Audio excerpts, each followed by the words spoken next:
Pak Rohnya Adi. Namanya lumayan horor, Pak. Astagfirullahaladzim. Astagfirullahaladzim. Sudah Sayyidi Rasul. Assalamualaikum warahmatullahi wabarakatuh. Alhamdulillahilladzi nawwara quluba ahibbaihi bil ma'arifi. Asyhadu an la ilaha illallah, asyhadu anna Muhammadan abduhu wa rasuluh. Allahumma salli wa sallim wa barik ala sayyidina Muhammad, sayyidil arifin, sayyidil abidin, sayyidil muhibbin, wa ala alihi wa ashabihi ajma'in. Amma ba'du, Allahumma akhrijna min zulumatil wahmi wal jahli ilal ma'rifati wal ilmi, amin ya rabbal alamin. Baik jamaah zuhur yang bukan Allah, ini enggak pada kerja nih. Izin ya, luar biasa. Jadi di Batam itu habis zuhur pengajian ya.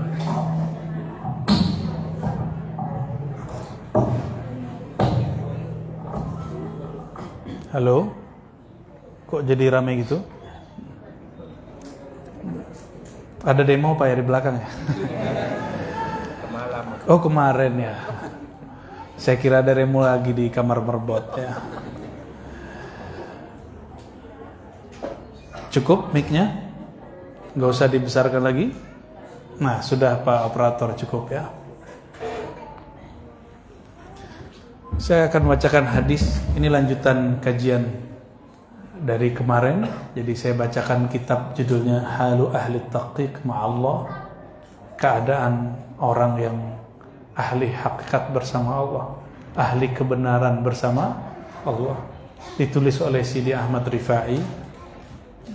Dan kita sampai ke hadis yang ke-4 ya. Hadis yang ke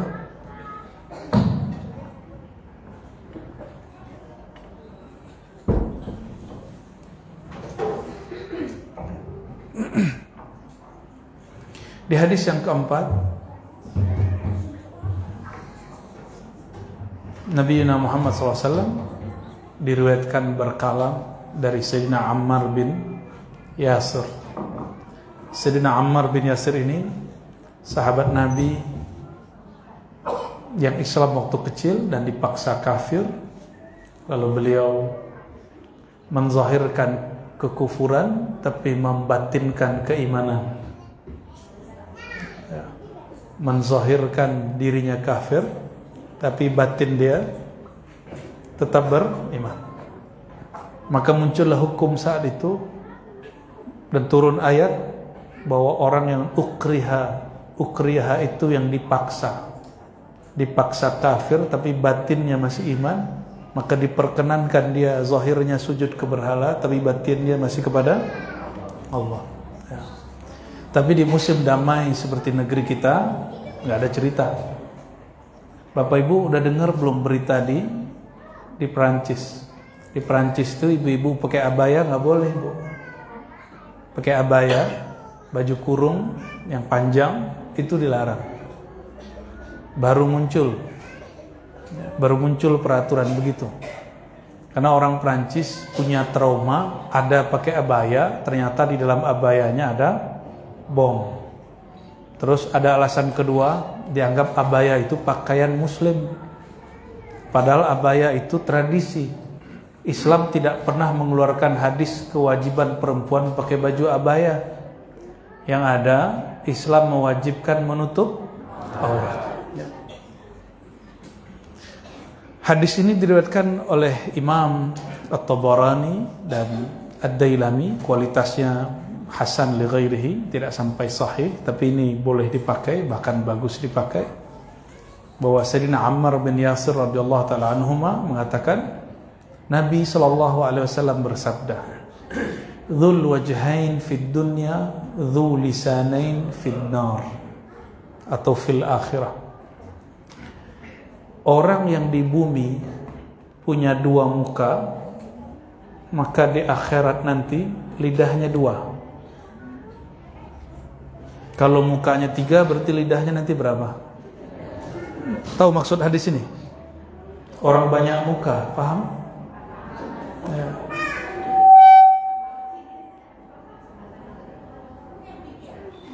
Tapi masalahnya kebanyakan orang yang dua muka itu bukan dalam urusan politik saja. Yang paling merepotkan, dua muka itu muncul dalam beragama, muncul dalam berguru. Maka dulu sahabat-sahabat Nabi bertengkar karena ada orang dua wajah. Nanti datang ke sahabat A, dia ngomong A, datang ke B, dia adu A dengan B. Hati-hati dengan orang seperti ini. Di majelis kita dia hadir.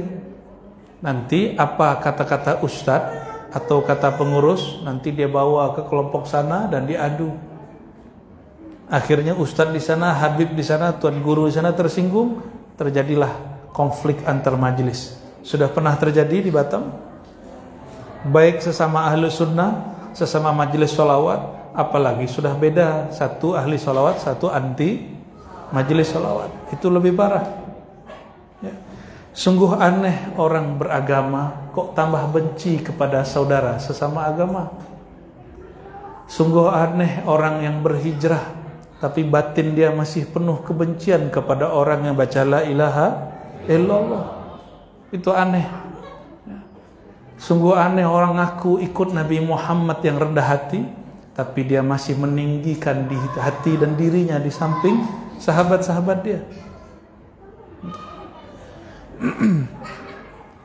Maka orang-orang yang suka mengadu domba antara guru dan guru, sekarang adu domba itu lebih canggih, bisa melalui status dalam Facebook, Instagram, ada namanya TikTok Pak ya. Pak Rohadi itu gak TikTok? Berarti umurnya masih muda. Bapak tahu TikTok Pak? Bapak kemudah-mudahan. Allahumma salli ala Muhammad. Ibu tahu TikTok? Saya aja gak punya.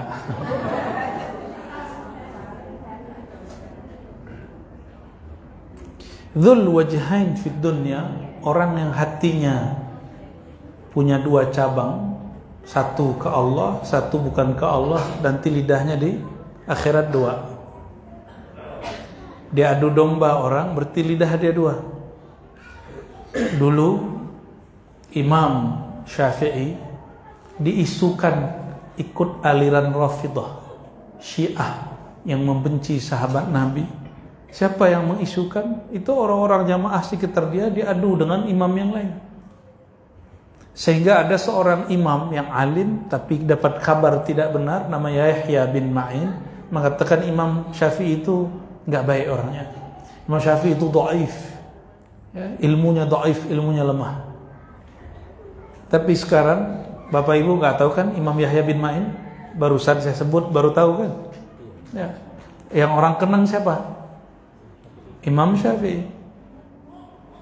Dulu Imam Zuhli, guru Imam Bukhari, kadang-kadang dia seperguruan, kadang-kadang Imam Bukhari ini rendah hati, dia berguru ke siapa aja. Imam Zuhli lebih senior, Imam Bukhari junior, biasa basi biasa. Ya, kata Imam Zuhli, ngaji aja ke anak muda nih. Ngajilah orang ke anak muda bernama Imam Bukhari. Ternyata jamaah dan muridnya lebih menikmati ngaji kepada Imam Bukhari. Ada jamaah satu murid yang dua wajah. Sampai di majelis Bukhari dia duduk di depan. Nanti sampai di majelis Imam Zuhli dia duduk di depan lagi. Tapi syaitan mewaswas ke dalam kalbunya. Apa kata syaitan?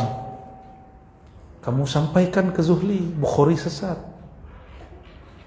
Kenapa? Majelis Imam Zuhli sudah sepi. Orang-orang ngajinya ke Imam Bukhari. Imam Zuhli yang tadinya baik-baik ternyata terpancing. Karena sekelas imam, syaitannya juga imam. Sekelas mursyid, syaitannya juga mursyid. Gak boleh kurang dia.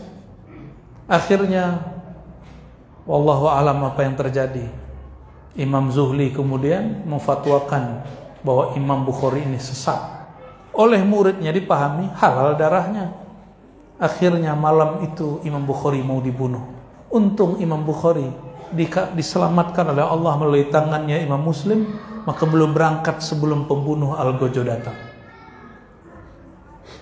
Itu Imam Bukhari korban disesatkan orang, dianggap kafir oleh orang yang seperguruan dengan beliau, yang Imam Bukhari merendahkan hati ngambil ilmu kepadanya.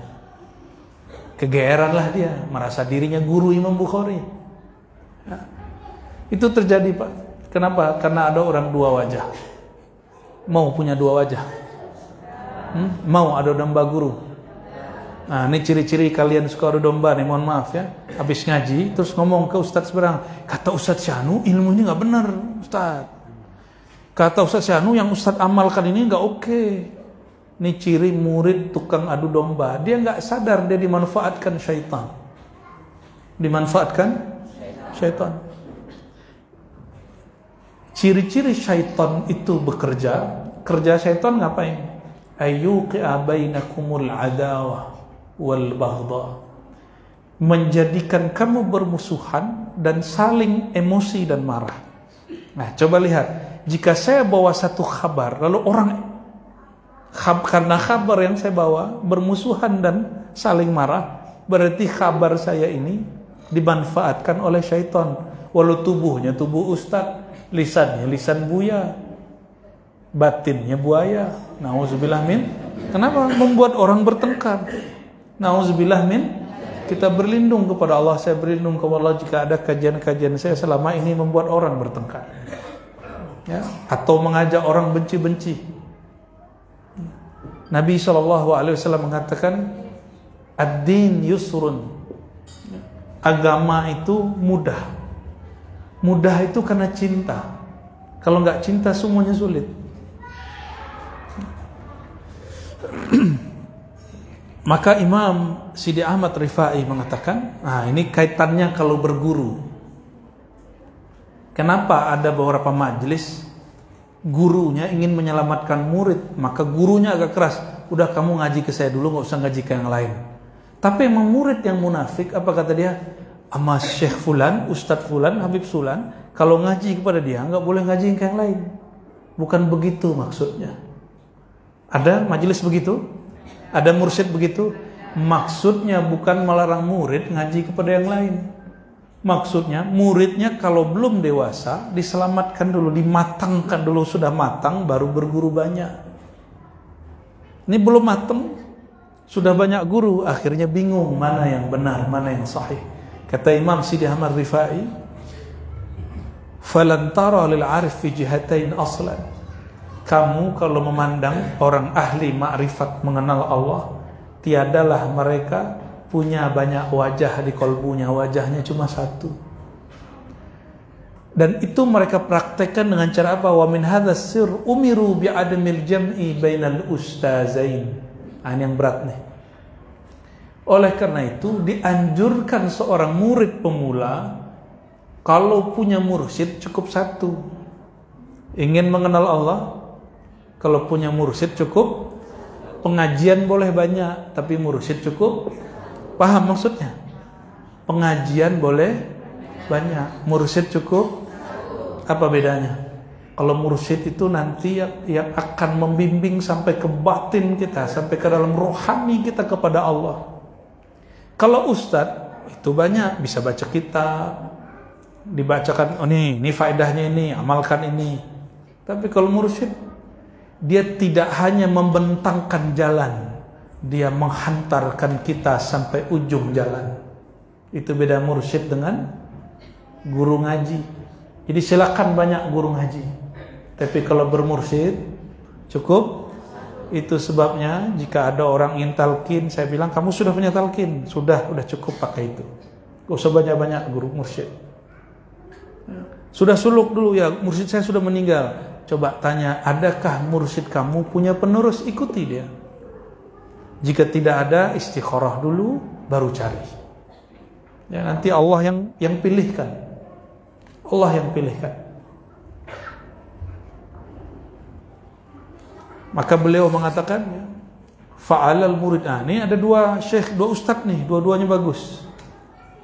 Bingung kita mana yang diikut. Bingung mana yang diikut. Bingung ya? Mau ikut yang mana kalau ada 2 ustaz, 2 mursyid?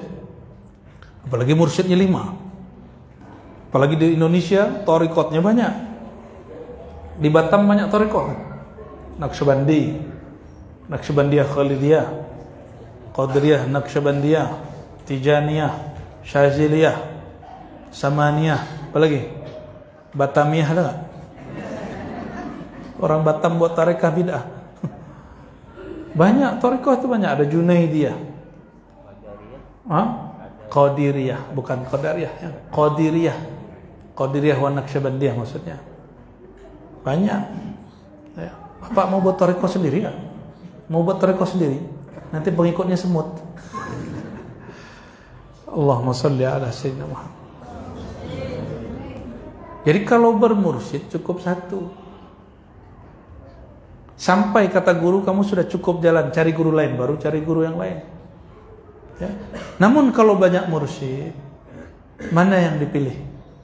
Istikharahkan, lalu ikuti batin. Nah, namun kalau belum ketemu jalannya, kata Imam Sidi Ahmad Rifai, al-asah ittiba'an li Rasulillah SAW, yang paling tepat, bukan paling banyak,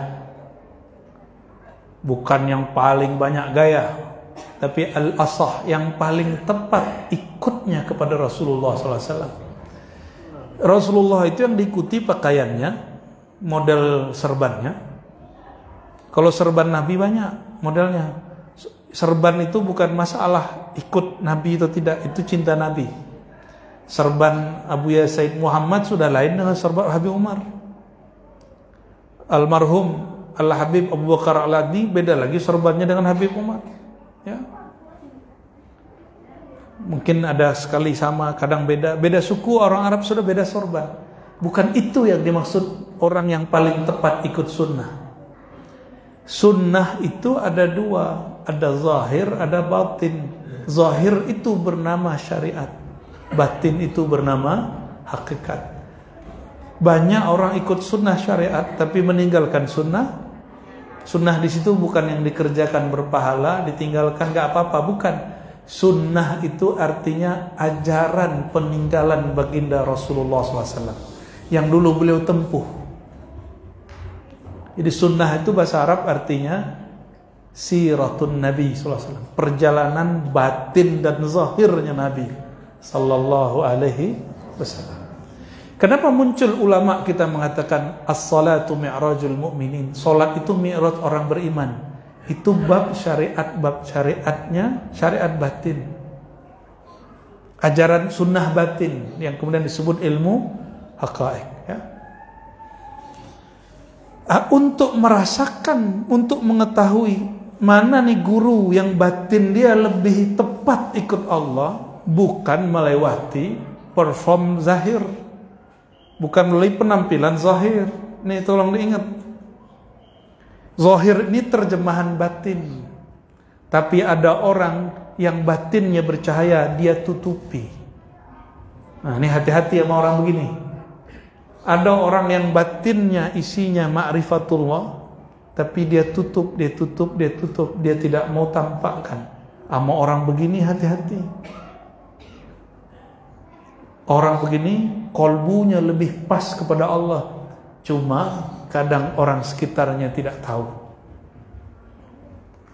Bapak Ibu, kalau pakai gamis sama pakai baju koko, sholatnya mana yang lebih khusyuk atau sama? Ya, bukan ibu-ibu, bapak-bapak. Gimana Ustaz? Antum nih sholat pakai gamis sama pakai baju koko, sama kan? Sama. Karena khusyuk bukan di baju. Khusyuk itu di kolbu. Jika tubuh ini dibajukan dengan dipakaikan baju yang indah untuk menghormati masjid, kapan kita menghormati kolbu?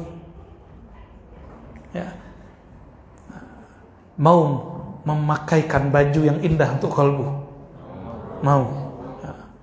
Maka itulah makna ayat yang sering kita baca, fa'lam annahu la ilaha illallah. Itu surat Al-Quran, surah Muhammad ayat 19. Fa'lam, ini perintah. Kalau Allah perintah wajib atau tidak? Benar nih wajib. Wajibnya tidak terbatas. Ini ayat ini. Kalau sholat 5 waktu. Ini bapak ibu nih lagi rajin sholat. Habis asar sholat lagi. Bid'ah nak? Bid'ah itu. Menyimpangkah? Menyimpang. Tapi bapak ibu sedang nikmat baca la ilaha illallah. Fa'lam, maka ketahuilah, maka ilmuilah, maka pelajarilah, maka dalamilah, annahu, ditambahkan bahwasannya, kalau diterjemah secara batinnya, ma'rifat qalbunya Nabi berisi la ilaha. Apa dalil lainnya? Ketika beliau mengatakan, aku ni manusia seperti kalian, bedanya batinku dapat sir la ilaha melalui wahyu. Wahyu syariat sudah berhenti, tapi hembusan ilmu hakikat masih berlanjut. Kenapa? Ruhani baginda Rasulullah SAW tidak pernah mati. Jadi syariat sudah selesai. Yang mengatakan syariat ini masih nambah, itu keliru. Dia mesti tobat kepada Allah Subhanahu wa ta'ala, ya. Tapi syariat diijtihadkan, iya. Atau Nabi mengatakan nanti akan terjadi hukum begini, mungkin berarti syariatnya nanti. Tubuh Nabi itu objek turunnya hukum syariat, mulai dari syahadat, sholat, zakat, puasa, haji. Itu hukum syariat. Oke? Nabi sudah wafat, makanya diturunkan surat Al-Maidah, Al-Yawma akmaltu lakum, ayat 3. Pada hari ini aku sempurnakan agamamu. Di situ artinya syariat. Syariat sudah selesai.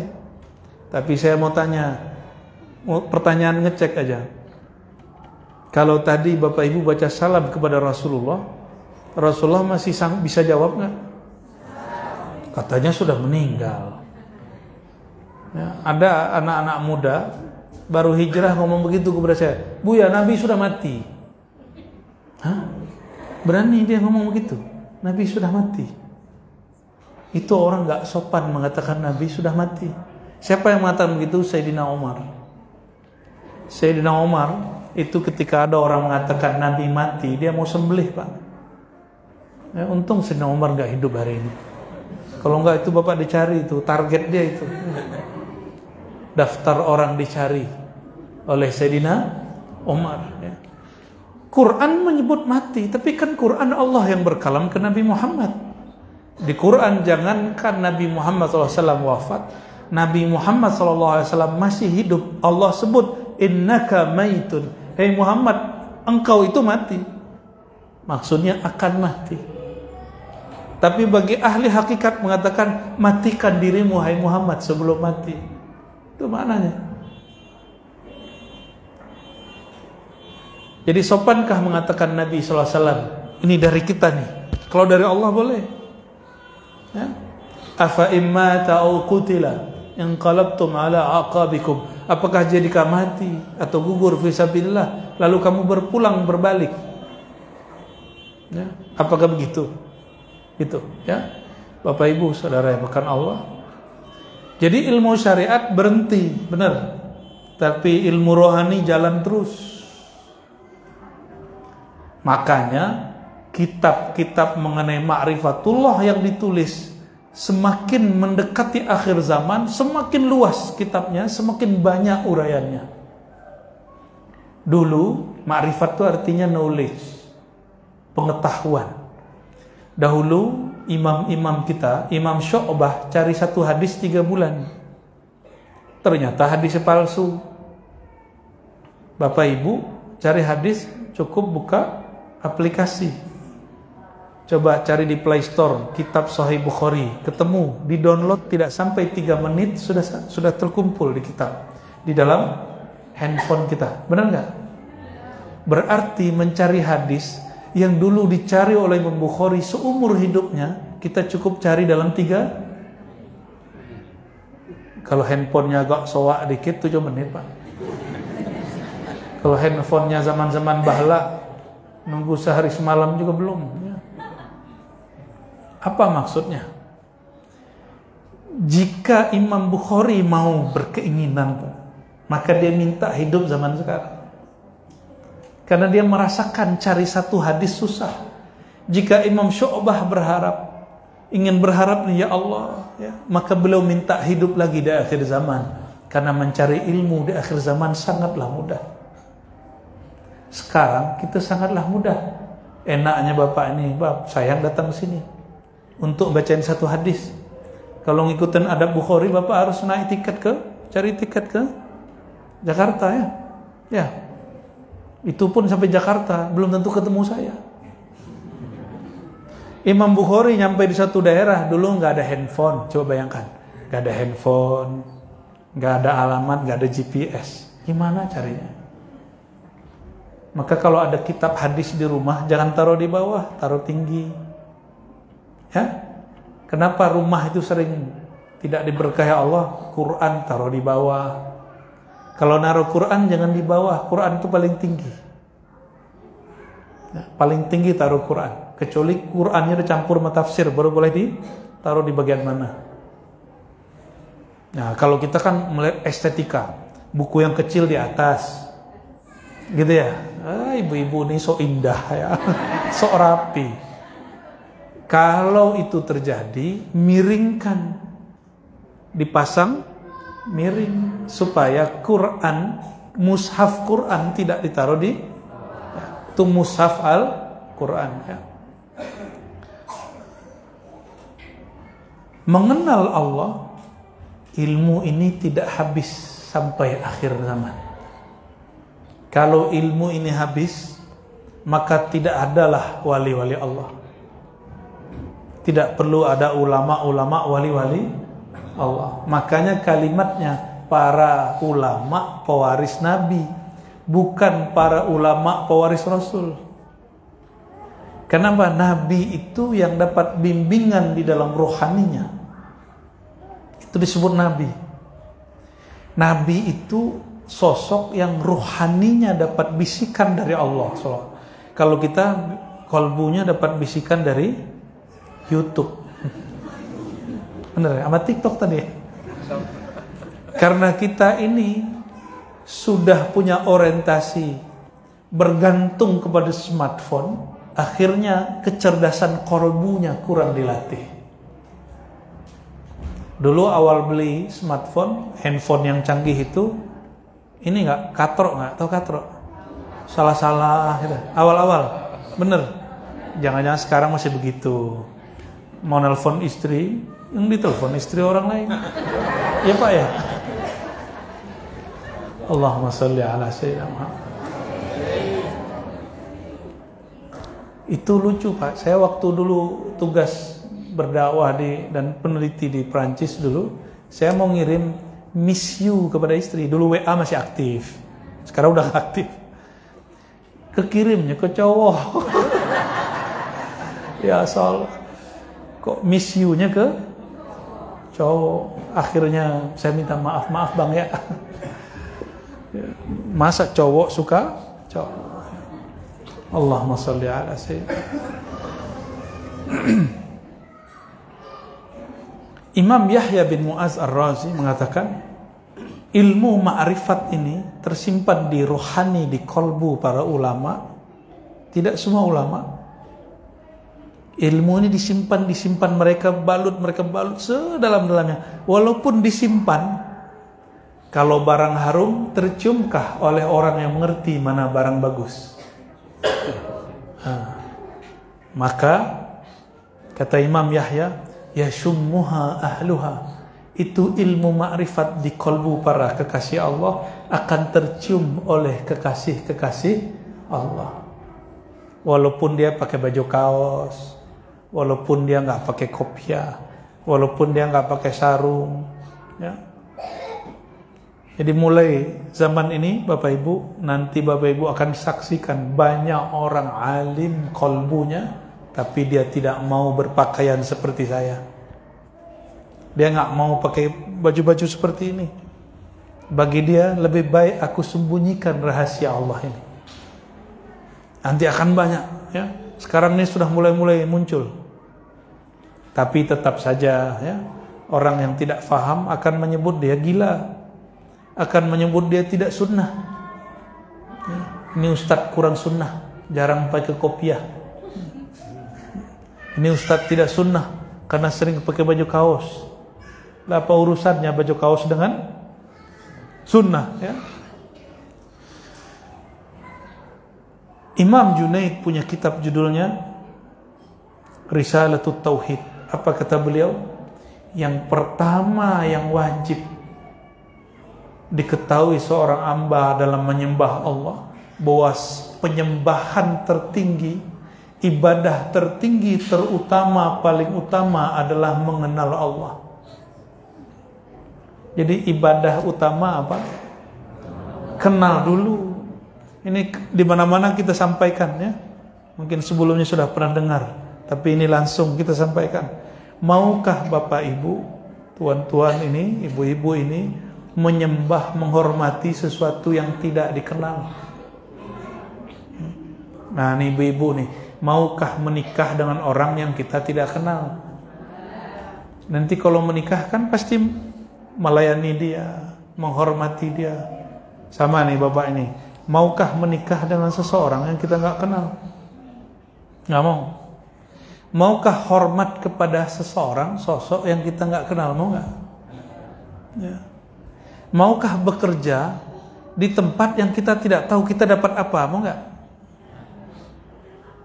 Nggak mau, ya? Nggak mau. Itu urusan dunia kita begitu.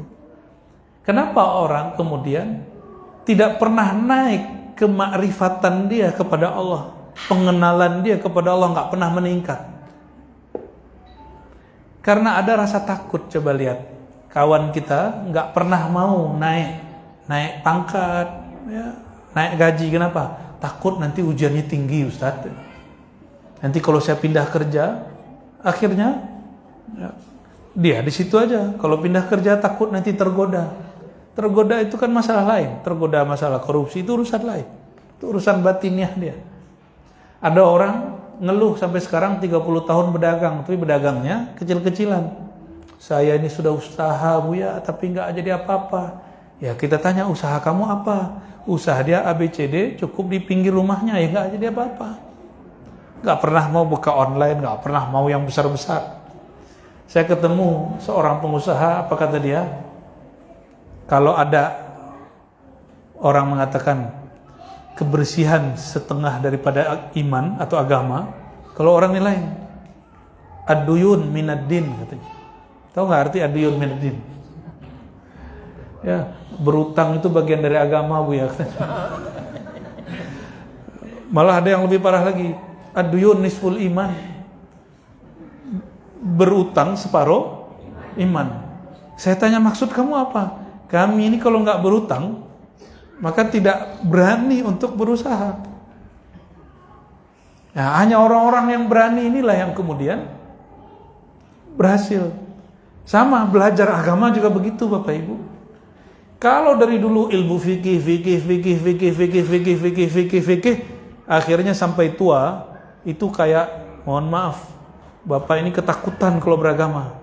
Ya, maka dikatakan oleh Sidi Ahmad Rifai, man arafallah biqudratihi, yang kenal Allah dengan kekuasaannya, dengan kehebatannya, dengan surga nerakanya, ya, asya ma'al khauf atau khaufahu, dia akan hidup penuh ketakutan. Tapi siapa yang kenal Allah bifadlihi wa rahmaniyatihi, yang kenal Allah dengan anugerahnya dan kasih sayangnya, dia hidup dengan penuh kebahagiaan, penuh harapan. Pilih mana? Berumah tangga tapi merasa terancam, atau berumah tangga rasanya hati berbunga-bunga? Pilih yang mana? Nah, maka coba bangun hubungan suami istri itu hubungan bahagia, rahmaniyah, kasih sayang, bukan ancam-mengancam. Kau kalau begini, aku begini. Kau kalau begitu, aku begini. Nah, ini orang, ini rumah tangga ancam-mengancam. Rumah tangga semi-semi neraka. Itu neraka dunia itu. Mau hidup bahagia, Mulai dari rumah, kurangi ancam mengancam. Anaknya nggak sholat, ancam. Kau nggak sholat, nah? Gergaji kau menerang. Nggak gitu-gitu amat ya. Lebih lagi parahnya Ustaz. Jadi kita ini hidup penuh diancam. Sudah di rumah diancam, masalah sholat pun diancam, anak-anak ngaji diancam juga sama guru ngaji. Ya, ini korban-korban wajah ancaman semua. Oh, ada yang kena rotan 3 tuh dulu ya.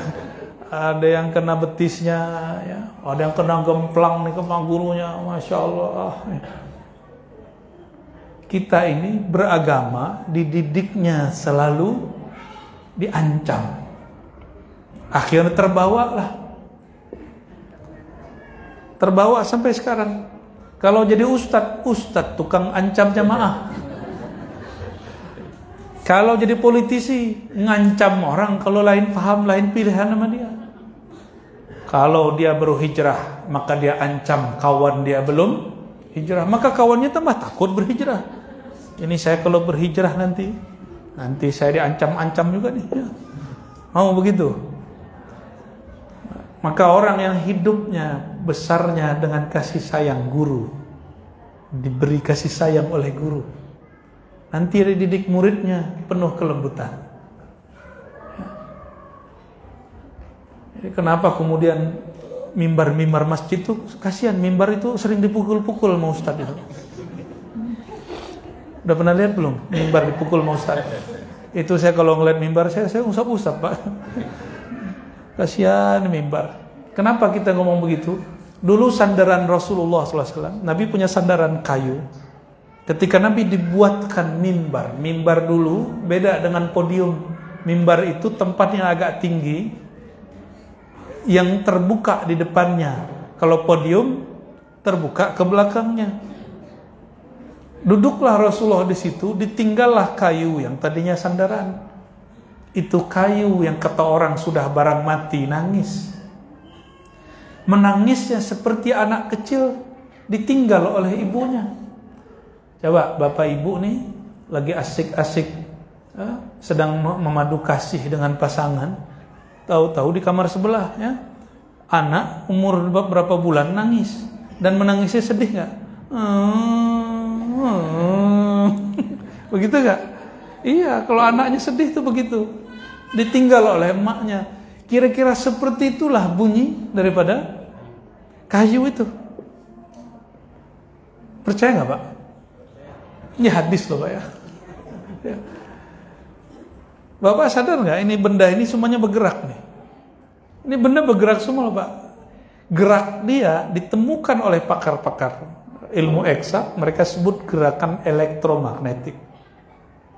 Itu sebabnya rumah kalau tidak ditinggalin, itu gerakan elektromagnetiknya berkurang. Maka rumah yang ditinggal sering rusak. Benar nggak? Ya. Itu pohon, itu kayu. Kalau Nabi tinggal, tidak Nabi usap, maka dia akan merusak begitu. Maka Nabi turun dari mimbar, Nabi usap-usap, diusap-usap. Coba hari ini ada orang usap-usap kayu kan? Bapak ada cincin Pak? Oh enggak ada. Yang ada cincin usap-usap cincinnya. Apa kata Rasulullah SAW? Nabi cinta. Nabi itu jangankan kepada manusia, kepada kayu yang dianggap benda mati, Nabi sayang. Nabi nggak ancam. Kamu diam kalau nggak neraka, nggak gitu. Apa kata Nabi kepada kayu? Diusap. Ternyata kayu itu perlu dikasih sayang. Maka Bapak Ibu kalau punya meja, ya dibersihin lah ini meja ini. Ini kenapa debunya banyak sekali nih ya. Nah, coba lihat. Ini cuma acting aja Pak. Dari ibu-ibu itu kalau di rumah bersihin itu oke ya. Termasuk jendela-jendela semuanya. Jangan sampai nanti ada yang numpang hidup, yang kakinya banyak, itu namanya laba-laba. Ya. Diusap oleh baginda.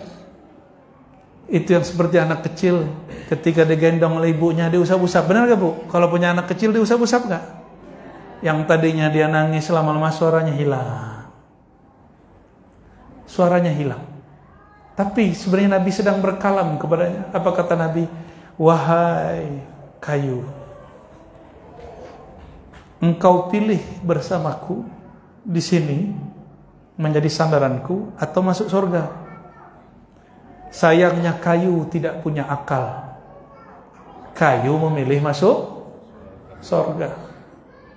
Di surga belum tentu ketemu Rasulullah loh Pak. Ini saya kasih tahu ya. Nanti kalau Bapak Ibu nih masuk surga, belum tentu ketemu Rasulullah. Kalau nggak percaya nanti mati aja dulu ya. Surga itu luas. Bumi yang kecil ini mau cari Habib aja susah. Mau ketemu Buya, Mursyid, Syaikh itu sulit ya. Saya mau ketemu Buya Fulan tuh sulit dulu itu. Belum lagi nanti ya, pengawalnya banyak. Rumit ya.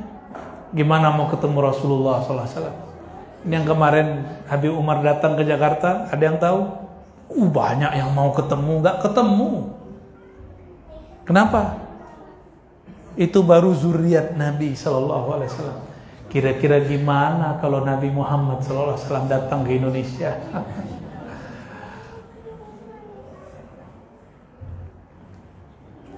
Apa kata si kayu? Aku pilih. Seandainya kayu berakal, dia pilih menjadi sandaran Nabi Sallallahu Alaihi Wasallam. Ya. Karena kalau bersama Nabi di sini, pasti dibawa ke sana. Ternyata si kayu lebih cinta surga daripada Nabi Sallallahu Alaihi Wasallam. Suatu kali Rabi'ah, kata Sidi Amrifai di kitab ini, Rabi'atul Adawiyah dipinang oleh seorang ulama besar. Saya nggak sebutkan nama ulamanya, nanti ulamanya malu ketemu kita nanti. Udah meninggal juga. Apa kata ulama ini? Wahai Rabi'ah yang salihah, izinkan aku meminangmu menjadi suamimu. Mau nggak ibu digituin ulama besar bu? Lakinya nanti marah. Aduh, kena jebak lagi. Ibu ingat suami di rumah ya. Ada suaminya hadir gak nih? Maaf Pak ya. Itu Rabi'atul Adawiyah. Ini jangan ditiru ibu-ibu ya, jangan ditiru. Nanti ibu jadi jomblo sejati. Apa kata Rabi'atul Adawiyah? Oh baik, wahai Tuan. Tapi kalau Tuan mau tahu, di belakangku sebelah sana ada adikku yang lebih cantik daripada aku. Mata si ulama ini langsung melihat ke kamar di belakang. Selesai dia melihat agak lama, dia terpana, kok nggak ada. Ditegur oleh Rabi'ah, wahai Tuan, katanya engkau hendak melamarku, jatuh cinta kepadaku. Baru aku tes menyebut adikku yang jauh di belakang, sebenarnya dia tidak ada. Matamu sudah berpaling. Itu hanya boleh Rabi'atul. Nah, ibu-ibu nggak boleh begitu. Ya. Ibu-ibunya kan nggak di sini, nggak ada makom kutub, nggak ada di sini. Kutu kupret banyak. Apa kutu guling? Allahumma sholli ala sayyidina. Rabi'atul Adawiyah itu perempuan batinnya setara 70 wali. Ini bahasa dari guru kita. Kenapa? Dia hanya mau berteman, berkawan dengan orang yang menunjukkan jalan kepada Allah. Kalau menunjukkan dalil banyak. Nih dalil. Tapi tidak hanya sampai ke dalil, dihantarkan sampai kepada Allah.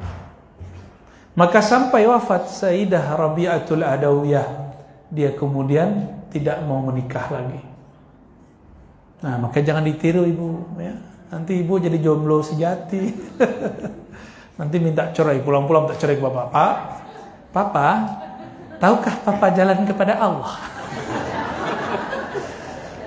Oh nggak tahu ya, udah kita cerai aja bapak. Ntar gitu ya. Itu khusus untuk ahlul khawas, orang yang khawas. Ya.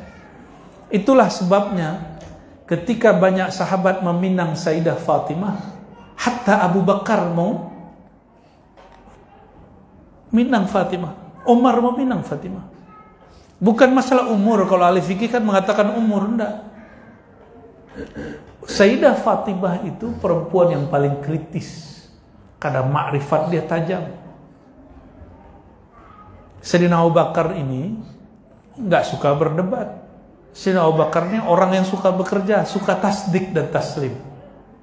Sayyidina Abu Bakar, kalau ada orang berdebat tentang Nabi Muhammad, kata beliau, kalau sudah Nabi Muhammad, khalas, cukup, titik, udah nggak usah ngomong lagi. Nggak mau debat beliau. Sayyidina Umar, oke. Tapi beliau ini ada sesuatu yang karakternya tidak cocok dengan Sayyidah Fatimah. Juga wali-wali besar. Tapi kemudian Allah menikahkan Sayyidah Fatimah dengan Sayyidina Ali. Ruhaninya sudah menikah dulu di langit, baru menikah di bumi. Begitu kata Imam Ibnu Hajar Al-Haytami dalam Al-Fatawa Al-Hadithiyah. Kenapa? Ternyata Rasulullah itu kota ilmu. Di kota itu ada apa aja Pak? Di kota ada mall, ya, ada perumahan, makanan. Kalau mau cari makanan di kota mudah apa sulit? Mau cari hiburan di kota mudah apa sulit? Mau cari pekerjaan di kota mudah atau sulit? Mudah. Hah? Sulit? Itu pengalaman pribadi itu. Ya. Kalau mau cari kerjaan jangan di tempat sepi, cari kerjaan di tempat yang ramai. Banyak pekerjaan, cuma mungkin gengsi yang membuat hidup sulit. Ya, saya harus begini. Padahal hidup kan nggak harus begitu. Ya. Sahabat kita orang cerdas Pak, stres cuma karena nggak lolos masuk kampus. Orang cerdas bisa stres karena dia setelannya terlalu tinggi. Padahal orang masuk kampus manapun belum tentu jadi orang sukses. Benar nggak? Ya. Ada lagi yang stres nggak masuk PNS, mau bunuh diri. Ada lagi yang bunuh diri cuma kena patah hati. Ngapain bunuh diri kena patah hati? Ya, itu nanti kalaupun menikah satu hidup satu mati, ya nggak ada yang betul-betul dibawa mati kecuali cinta kepada Rasulullah Sallallahu Alaihi Wasallam. Suatu kali murid dari Rabi'ah, namanya Rabi'atul Basriyah. Siapa namanya?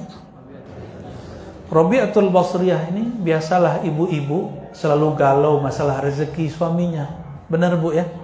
Itu normal. Sekelas wali Allah namanya Rabi'atul Basriyah, itu dia khawatir urusan rezeki suaminya. Cukup atau tidak? Apalagi suaminya suka berbagi dengan ibunya, dengan saudaranya. Si istri dia bilang, bang, kita ini belum cukup kok kamu sudah bagi-bagi. Nah ini istri calon-calon panitia neraka tadi itu. Nanti bukan panitia lagi dia yang duluan masuk. Nih kalau mau cari istri Pak ya, mau cari istri lagi Pak. Dalam riwayat yang sahih Imam Hakim dan imam lain disebutkan ya, perempuan yang mar'ah salihah itu ciri-cirinya bukan banyak, dilihat menyenangkan, diajak mau, itu ciri-ciri normal. Ada yang lain, man a'anahu ala dinihi, orang atau perempuan sosok yang membantu dia untuk menyempurnakan agamanya. Agama itu coba perhatikan, setelah la ilaha illallah itu berbakti kepada keluarga, kepada orang tua. Setelah la ilaha illallah berbakti kepada orang tua. Maka jika ada pasangan menghalangi pasangannya, si istri atau suami menghalangi pasangannya untuk berbuat baik ke orang tua, itu ciri-ciri pasangan panitia. Mau punya pasangan begitu? Jadi nanti ibu-ibu kalau bapak-bapak ini mau kirim untuk orang tuanya, bukan malah diingatkan, ditegur, tapi bilang, bang kurang tambahin gitu. Ya. Terus kita besok makan apa? Besok pikirin lagi. Ya, abang ini bersamaku sudah cukup lah. Diajarin gombal. Ya, hidup bersamamu, wah, jadi lagu dangdut. Kenapa ada ibu-ibu ngomong begitu? Ya, waktu masih muda, yang penting bersamamu mas, walaupun hidup susah. Begitu nggak dulu? Pas benar udah bersama, kau nih tidur aja nih.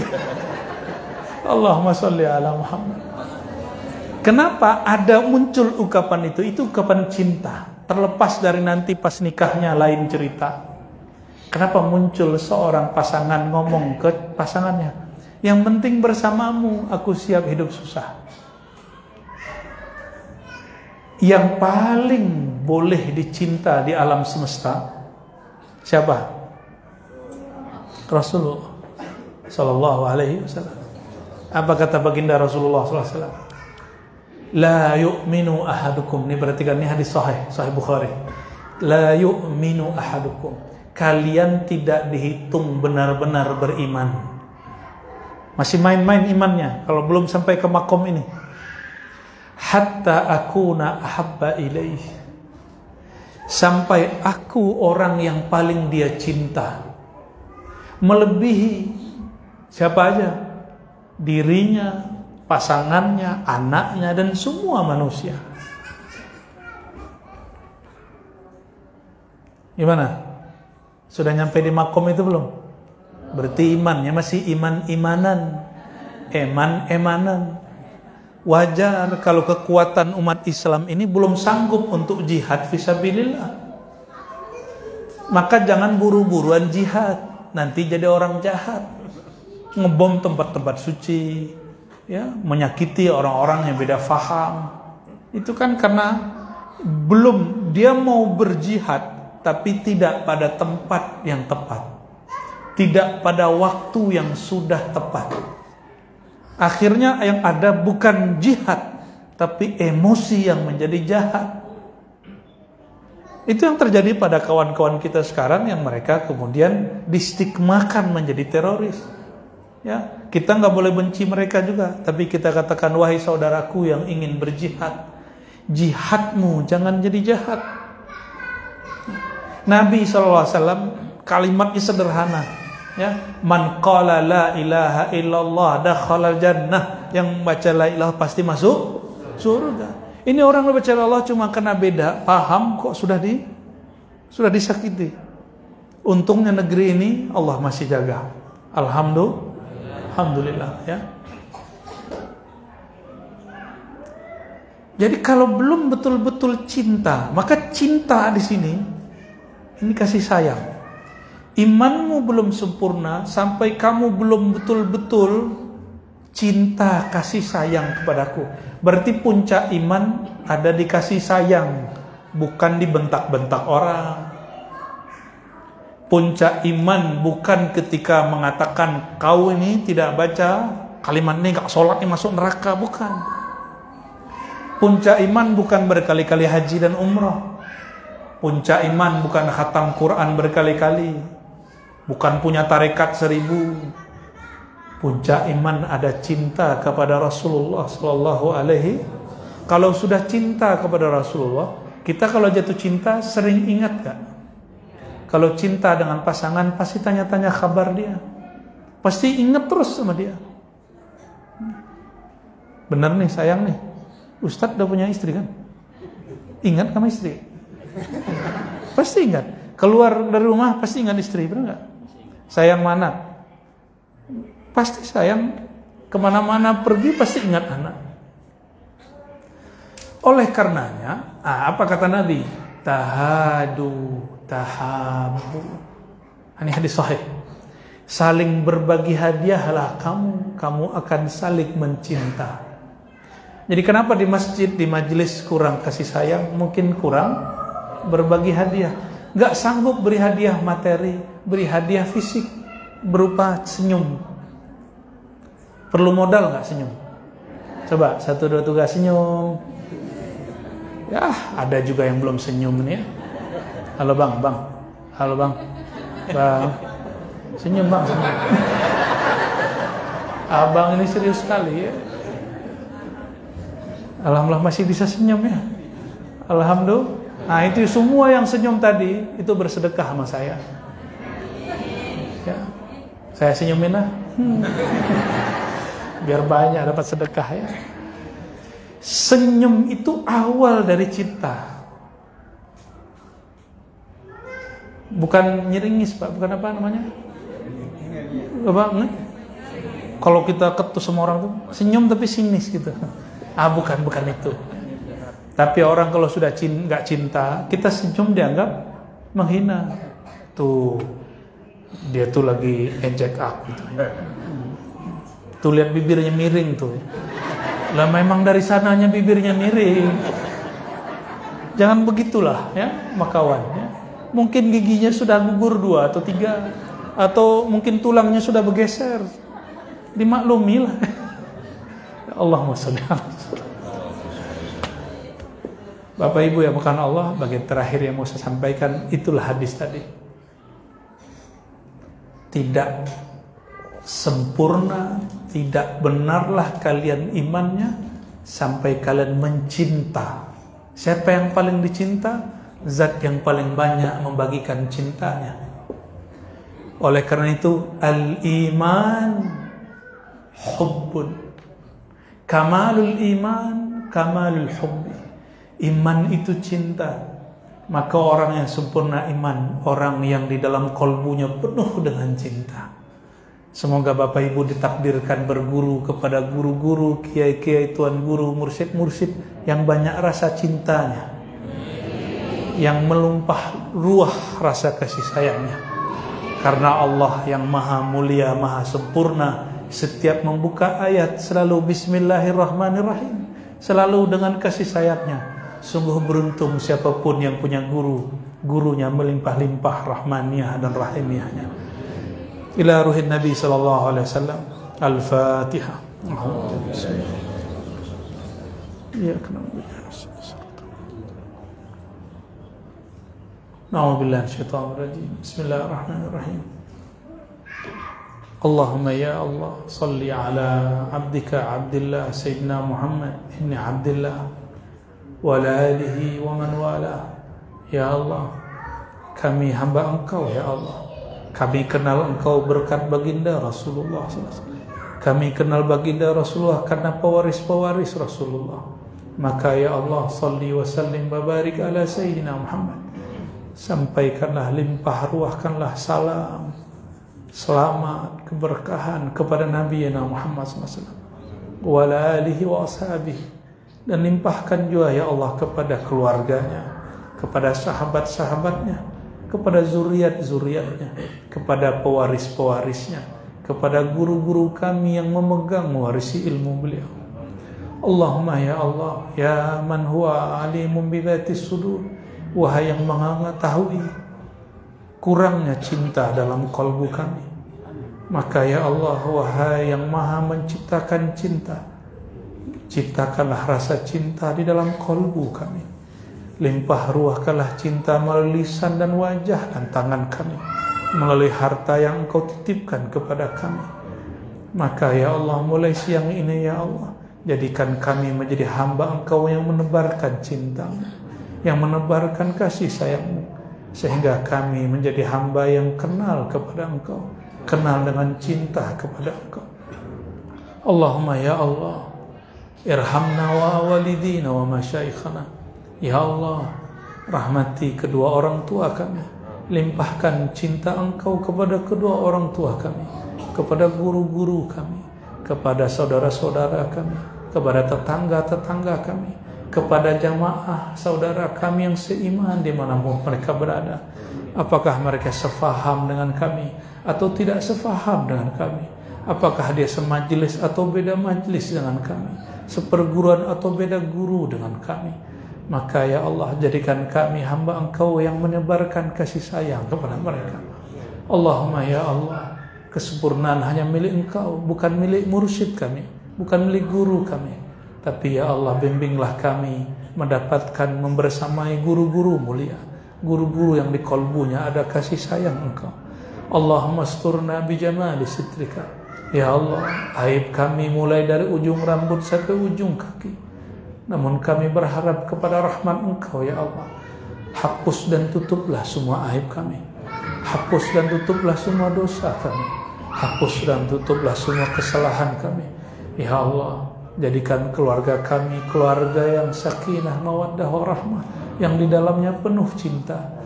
Ya Allah, kurangi kemarahan, emosi, pertengkaran dalam rumah tangga kami, di kampung kami, di komplek tempat tinggal kami, di negeri tempat kami menetap, di tempat kami bekerja, dan di semua wilayah yang Engkau lihat di situ ada hamba-Mu ya Allah. Allahumma arhamna warham ibadaka. Allahumma ya Allah ya Nur ya Nur, nawwir qulubana bi nuri sayyidina Muhammad habibika wa rasulika wa nabiyyika. Ya Allah, lengkapilah cahaya dalam kalbu kami dengan cahaya cinta kepada Nabi Muhammad SAW, dengan masuknya tembusnya nur Muhammad SAW dalam kalbu kami. Terakhir kami memohon ya Allah, atina fid dunya hasanah, berikan kami kebahagiaan di dunia dengan cinta Rasulullah, dan kebahagiaan di akhirat dengan cinta Rasulullah. Rabbana ya Rabbana ikhtim lana bihusnil khatimah, ikhtim lana bihusnil khatimah, ikhtim lana bihusnil khatimah lana walil hadirin wal hadirat ya Allah biha ya Allah biha ya Allah bihusnil khatimah. Wa sallallahu ala sayyidina Muhammad wa ala alihi wa sahbihi wa baraka wa sallam walhamdulillahi rabbil alamin. Demikian dari kami, semoga bermanfaat. Sampai ketemu nanti malam. Di mana Pak? Batu Haji. Nah, kebetulan di situ ada tante saya, tante langsung, saudara ya, dekat ibu saya. Ya, sekalian berkunjung kepada kampung tempat beliau membesarkan anak-anaknya. Barangkali itu dari kami. Mohon maaf jika ada salah dan kurang. Assalamualaikum warahmatullahi wabarakatuh.